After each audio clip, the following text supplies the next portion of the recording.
दोस्तों नमस्कार, जोहार ही चलते हैं झारखंड सुबह की ताजा खबरों की ओर। लेकिन उससे पहले अगर आपने अभी तक इस चैनल को सब्सक्राइब नहीं करो, सब्सक्राइब कर लें, जिससे कि आपको झारखंड सुबह की ताजा खबर रोजाना मिलती रहे। पहली बड़ी खबर, सरकार गिराने को लेकर विधायकों की खरीद फरोख्त से संबंधित मामले की जांच कर रही ईडी कांग्रेस से निलंबित विधायक नमन बिक्सर कोंगाड़ी से पूछताछ कर रही है। अब तक कांग्रेस से निलंबित विधायकों में डॉक्टर इरफान अंसारी और राजेश कच्छप को सवालों के लपेटे में ले चुकी है। दोनों विधायकों ने इस मामले में खुद को पाक साफ बताया। वहीं आज नमन बिक्सर कोंगाड़ी से पूछताछ हो चुकी है। वो निर्धारित समय पर ईडी कार्यालय पहुंचे। वहां पर पत्रकारों से बातचीत करते हुए कहा कि कैश कांड मामले में ईडी जो भी सवाल करेगी उसके जवाब दूंगा।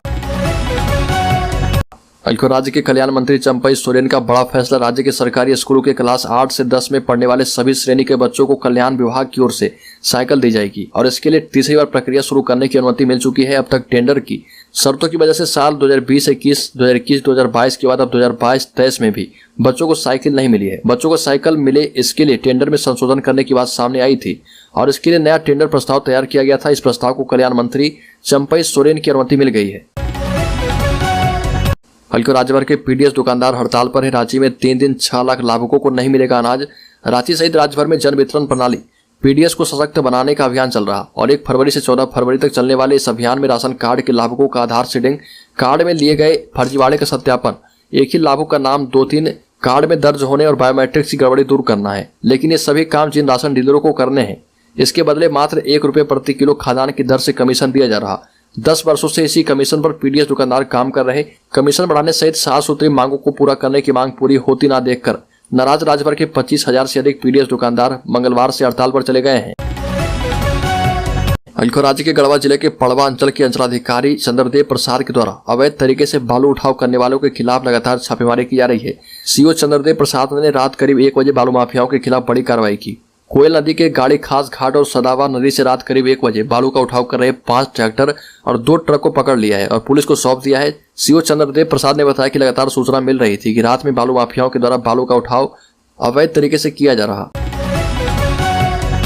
गुमला जिले में सैकड़ों एकड़ जमीन बनी बंजर, बड़े पैमाने पर हो रहा पलायन। गुमला में सैकड़ों एकड़ जमीन बंजर पड़ी है क्योंकि ग्रामीण खेती में दिलचस्पी नहीं दिखा रहे, जिसका नतीजा यह कि बड़े पैमाने पर जिले से पलायन हो रहा। जिला प्रशासन की तमाम कोशिशों के बाद भी पलायन का सिलसिला जारी है। गुमला में ग्रामीणों की सबसे बड़ी समस्याओं में से एक है पलायन और एक तरफ जिला प्रशासन पलायन रोकने के लिए तमाम कोशिशें कर रहा, वहीं दूसरी ओर खुद ग्रामीण भी खेती न करके पलायन पर जोर दे रहे। वैसे तो जिले के ज्यादातर गाँव में सरकारी सुविधाएं न होने के कारण खेती नहीं हो पाती है, लेकिन कुछ गाँव ऐसे भी हैं जहां पर तमाम सुविधाओं के साथ पर्याप्त जमीनें भी है, बावजूद लोग खेती न करके पलायन करना ही बेहतर समझते हैं। हजारीबाग में अब तक शहर के आसपास और ग्रामीण क्षेत्र में हाथियों का आतंक था, लेकिन अब हजारीबाग शहर में गजराज पहुंच गए हैं। एक हाथी ने खिरगांव में एक बच्ची समेत 3 ग्रामीणों को अपनी चपेट में लिया और इसमें 2 ग्रामीण खिरगांव मैलाटाड़ निवासी दामोदर साव और धनेश्वर साव की मौके पर ही मौत हो गई। वहीं स्कूल जा रही बच्ची रिक्की कुमारी गंभीर रूप से जख्मी है और इसका इलाज सदर अस्पताल में करने के बाद उसे रिम्स भेज दिया गया है। हजारीबाग में हाथियों के आते ही खिरगांव समेत हजारीबाग रेलवे स्टेशन के आसपास कूदरेवाली, कुमरा टोली आदि में अफरा तफरी का माहौल है। आनंद फानन में वन विभाग की टीम पहुंची है और लोगों को घरों में रहने की हिदायत दे रही है। कांग्रेस के राष्ट्रीय अध्यक्ष मल्लिकार्जुन खड़गे 11 फरवरी को रांची आएंगे। मल्लिकार्जुन खड़गे झारखंड से शुरू हो रहे हाथ से हाथ जोड़ो कार्यक्रम में भाग लेंगे। इस दिन कांग्रेस के इस अभियान की शुरुआत झारखंड से होगी। कांग्रेस अध्यक्ष बनने के बाद मल्लिकार्जुन खड़गे का पहला झारखंड दौरा होगा। इसकी जानकारी देते हुए कांग्रेस के प्रदेश महासचिव राकेश सिन्हा ने कहा कि हम सभी नेता एवं कार्यकर्ता बेहद उत्साहित हैं।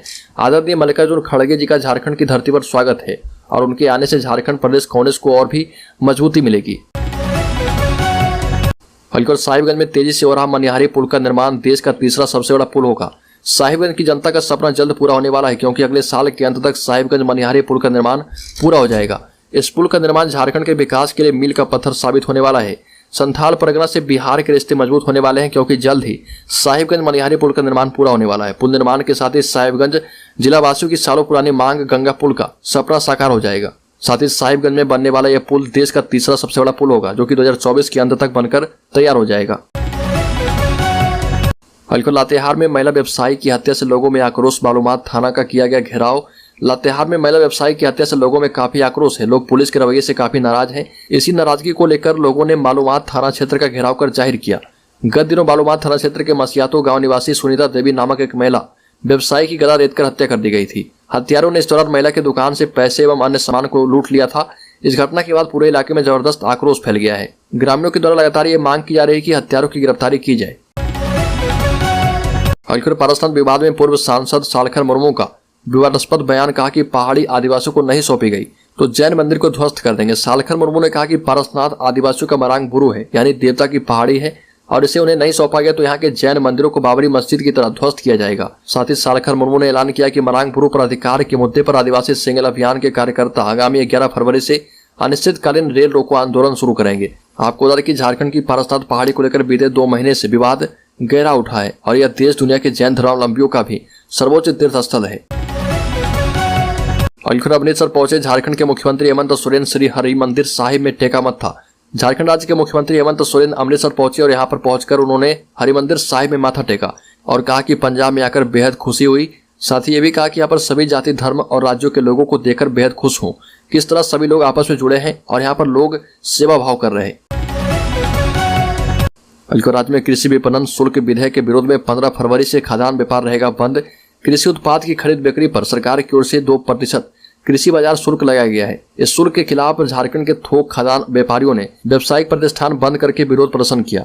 इस दौरान रांची के पंडरा बाजार, अपर बाजार, राइस और फ्लोर मिल बंद रहे और एक दिन खाद्यान्न व्यावसायिक प्रतिष्ठान बंद रहने के कारण 80 से 100 करोड़ के कारोबार प्रभावित होने की संभावना है। झारखंड चैम्बर कॉमर्स ने कहा कि 15 फरवरी को खाद्यान्न की आयात और निर्यात पूरी तरह बंद रहेगी।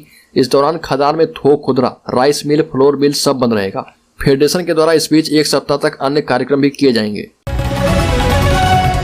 रांची के मोरहाबादी मैदान में 5 मार्च को आदिवासी बचाओ महारैली आयोजित की जाएगी। झारखंड की राजधानी रांची के ऐतिहासिक मोरहाबादी मैदान में 5 मार्च को आदिवासी बचाओ महारैली का आयोजन किया गया है। महारैली को सफल बनाने के लिए अभी से जनसंपर्क अभियान तेज कर दिया गया है। इस निमित्त आदिवासी समन्वय समिति के बैनर तले धूमकुड़िया सभागार करमटोली के विभिन्न आदिवासी संगठनों के प्रतिनिधियों की बैठक हुई। बैठक में महारैली की तैयारी पर चर्चा हुई। आदिवासी संगठनों के नेताओं ने कहा कि आदिवासी बचाओ महारैली की सफलता के लिए जनसंपर्क अभियान प्रचार प्रसार को तेज करना होगा। रांची में शहर के 42 अस्पतालों के 100 मीटर वाले क्षेत्र को साइलेंट जोन घोषित कर दिया गया है। ध्वनि प्रदूषण को रोकने के लिए पर्यावरण, वन और जलवायु परिवर्तन विभाग ने यह फैसला किया है। साथ ही कई क्षेत्रों में ध्वनि के मानकों का पालन करने का आदेश दिया गया है। पर्यावरण, वन और जलवायु परिवर्तन विभाग की अलग अलग अधिसूचनाओं के आधार पर विभिन्न क्षेत्रों में निषेधाज्ञा लागू कर दी गई है। धनबाद में फाइलेरिया की दवा बांटी नहीं बल्कि सामने ही खिलाई जाएगी। 10 फरवरी को आंगनबाड़ी केंद्र, स्वास्थ्य केंद्र आदि बूथों पर दवा खिलाई जाएगी। 11 से 25 फरवरी तक स्वास्थ्य कर्मी घर में घूम घूम कर लोगों को दवा खिलाएंगे। फाइलेरिया के कीटाणु प्रत्येक व्यक्ति के शरीर में मौजूद रहते हैं और ये कीटाणु उचित परिस्थिति पाते एवं मच्छर के काटे जाने पर शरीर में विकसित होने लगते हैं। अतः हर व्यक्ति को दवा की निर्धारित खुराक लेनी चाहिए। इसी तरह देश को कृमि मुक्त बनाने के लिए राष्ट्रीय कृमि मुक्ति दिवस अर्थात नेशनल डवर्मिंग डे 10 फरवरी को एल्बेंडाजोल की खुराक खिलाई जाएगी।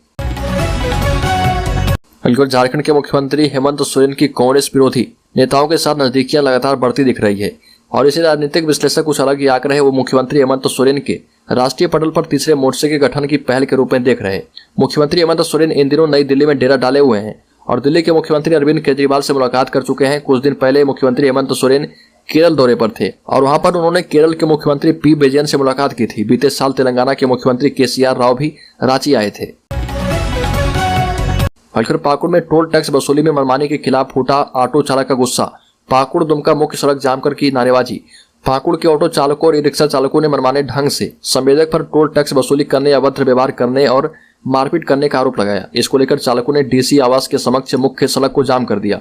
पाकुड़ शहरी क्षेत्र में छोटे वाहनों से मनमाना टोल टैक्स वसूले जाने के खिलाफ ऑटो और टोटो चालकों ने पाकुड़ दुमका मुख्य सड़क को डीसी आवास के निकट जाम कर दिया। इस कारण आवागमन पूरी तरह से बाधित हो गया। आंदोलन का नेतृत्व कर रहे मार्क बास्की ने बताया कि नगर परिषद के द्वारा बाहर संवेदक निर्धारित प्रवेश शुल्क लेने की बजाय मनमाने तरीके से शुल्क वसूली कर रहे और इसका विरोध करने पर मारपीट भी की जाती है।